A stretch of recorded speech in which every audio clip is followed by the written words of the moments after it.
वही 15 तारीख। आज आईबीपीएस का जो कैलेंडर आउट हुआ है 2025-26 के लिए। तो इस वीडियो में अपन प्रॉस एंड कॉन्स की बात करेंगे कि ये चेंजेस आए हैं। इसकी आपने वीडियो तो देख ही ली होगी कि कितने चेंजेस आए हैं। ये चेंजेस आपके लिए फ़ायदेमंद रहेंगे या आपको नुकसान देंगे, ठीक है। तो पहला सीधा सीधा नुकसान तो ये है कि जब आपका आरआरबी पीओ का मेंस होगा, ये जो मेंस दिख रहा है कौन से तारीख को, 13/9 को, ठीक है। 13/9 को मेंस होगा। तो आपका अगर प्री 7/9 को हो जाता है, ये जो 7/9 दिख रही है ना, 7/9 को आप प्री देंगे और 13/9 को आप मेंस देंगे। तो ये सबसे बड़ा डैमेज होगा वही कि एक हफ्ते में आपको मेंस भी देना है और प्री भी देना है, और दोनों का सिलेबस बहुत डिफरेंस रहता है लेवल में, ठीक है। आरआरबी क्लर्क और पीओ के लेवल में बहुत डिफरेंस है मेंस और प्री के। प्री में ही डिफरेंस रहता, फिर तो मेंस में तो बहुत ही ज़्यादा डिफरेंस। तो ये चेंज आपके लिए फेवर में नहीं है, ये आपको थोड़ा सा डैमेज देगा, ठीक है, तैयारी में।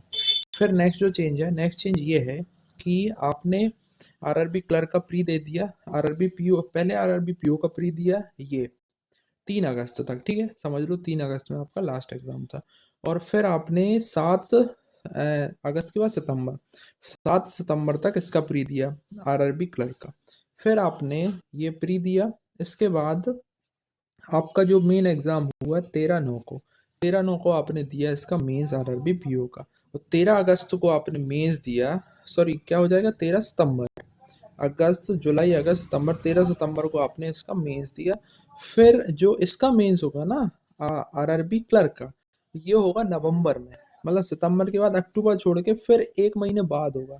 तो आप इधर जो सिलेबस पढ़ोगे कब, सितंबर में, 13 सितंबर में आपका कंप्यूटर और इंग्लिश पढ़ोगे आप, सॉरी कंप्यूटर और हिंदी पढ़ोगे। तो कंप्यूटर और हिंदी आपको 2 महीने बाद फिर से पढ़नी पड़ेगी।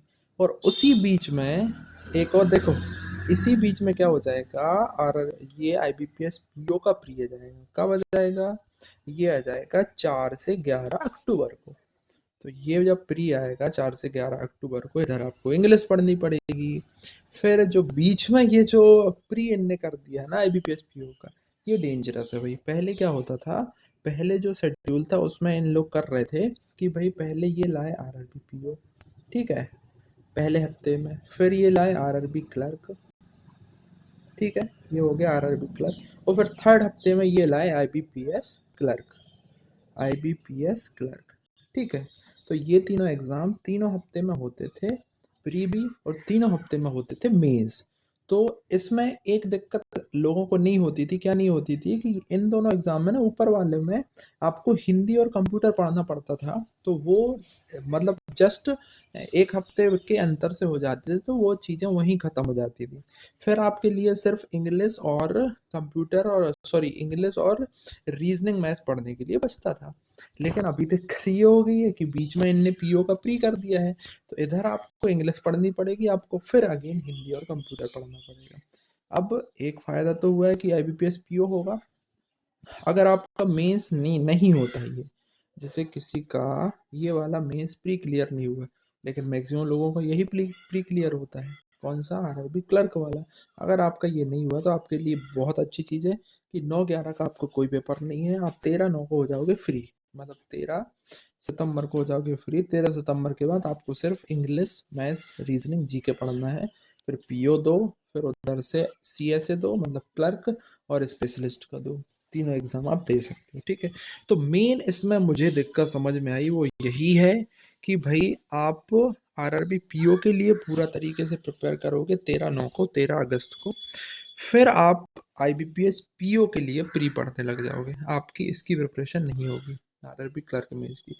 इसमें एक बेनिफिट है, क्या बेनिफिट है, वो बेनिफिट ये है कि इन दोनों एग्जाम में ना लगभग पीओ प्री में और आरआरबी क्लर्क मेंस में मैथ्स और रीजनिंग लगभग सेम होती है, 19-20 ही होती है, बस लगभग सेम होती है। तो वो तो आपको बेनिफिट मिलेगा कि दोनों के लिए आपको उसका मैथ्स का और रीजनिंग का लेवल सेम रखना है। लेकिन हिंदी और कंप्यूटर के लिए आपको दिक्कत हो जाएगी, हिंदी और कंप्यूटर इधर नहीं आता लेकिन इधर आता है। तो ये सारी चीज़ें भाई, इधर आपको अभी ये सब सुनने में लग रहा होगा इजी, लेकिन जब अपन करते हैं ना, उस फॉर्म में रहते हैं तो बहुत ज़्यादा टफ हो जाता है भाई। ये आप करोगे इधर 27/7, बहुत अच्छी प्रिपरेशन रहेगी आपको, 27/7, 2 अगस्त, 3 अगस्त, बहुत अच्छी प्रिपरेशन रहेगी। इधर भी आपको लास्ट में 30/8 तक बहुत अच्छी प्रिपरेशन रहेगी। और एक चीज़ और है, आप मेंस की तैयारी नहीं कर पाओगे, इधर आपने कब 2/8 को पेपर दिया, ठीक है, 2/8 को पेपर दिया या 3/8 को पेपर दिया, मैं लास्ट डेट मान रहा हूँ कि लास्ट डेट पॉसिबल है। फिर आपके बाद ये 1 महीने का टाइम है, 27 दिन का, इसमें आप मेंस नहीं पढ़ोगे क्योंकि आपका ये पीरियड रोका रहेगा और ये पीरियड आपका रोका रहेगा ना, और 30/8 के बाद 7/9 के बाद इसका मेंस हो जाएगा। तो अगर आप इस प्री के चक्कर में, इसके चक्कर में ये मेंस छोड़ सकते हो। 13/9 का, 13/9 का मेंस की प्रिपरेशन थोड़ी डल हो जाएगी इस प्री के चक्कर में, ठीक है। तो ये ऐसी चीज़ें होती हैं। ये अगर 30/8 की जगह यही होता 27/7, 2/8, 3/8 और 14/8, तो आपको 15 दिन फिर इसकी प्रिपरेशन के लिए, मेंस के लिए मिल जाते। लेकिन अभी वो नहीं मिलेंगे, इसका मेंस भी डैमेज होगा इसके प्री के चक्कर में, ठीक है। तो ये सब चीज़ें हैं। कैलेंडर मुझे पर्सनली पहले से ही ख़राब लगा, क्योंकि भाई पहले ये होता था कि क्लर्क, आरआरबी, दोनों आरआरबीज और आईबीपीएस क्लर्क साथ में हो जाते थे, तो वो चीज़ें सही रहती थी क्योंकि तीनों का लेवल लगभग सेम रहता था। अभी इनने आईबीपीएस क्लर्क तो बहुत पीछे कर दिया, वो तो ठीक है, ये इनने सही करा कि आईबीपीएस क्लर्क को इतना पीछे कर दिया, क्योंकि भाई रिजल्ट तो 1 अप्रैल को ही आता है और आपका कोई तुक नहीं बनता कि आप अगस्त में ही, सितंबर में पूरा पेपर ले लो मेंस का। अभी इनने ये बहुत पीछे कर दिया है। मतलब 1 फरवरी को इसका पेपर होगा, अभी अक्टूबर में हो जाता तो नवंबर, दिसंबर, जनवरी, फरवरी, लगभग 4 महीने पीछे कर दिया इनने क्लर्क को। लेकिन इनने ये तो क्लर्क से ही करा, इसके साथ साला इसको भी अलग कर दिया, इसको अलग नहीं करना था ना। ये चीज़ें से साथ में रहनी थी, तो वो बेनिफिट रहता है स्टूडेंट्स के लिए, पढ़ने वालों के लिए। बाकी भाई जिसका प्री अभी तक नहीं निकल रहा था या मेंस रह जा रहा था, उसके लिए तो और टफ कंडीशन है, क्योंकि वो साला इसका प्री देगा, इसका मेंस के लिए नहीं पढ़ेगा, इसका प्री देगा, ठीक है, इसका प्री देगा, फिर इसके मेंस के लिए भी नहीं पढ़ेगा, फिर इसका प्री देगा, खत्म है पेपर, सिलेक्शन हो गई नहीं। तो सिर्फ एक ही को टारगेट करो आप अच्छे से, है ना, इसको छोड़ दो, सिर्फ इसी को टारगेट करो, या इसको छोड़ दो, सिर्फ इसी को टारगेट करो, ठीक है। तो ऐसा सब बीच बीच में होता है कि भाई लोग प्रिपेयर ही नहीं कर पाते इसी चक्कर में।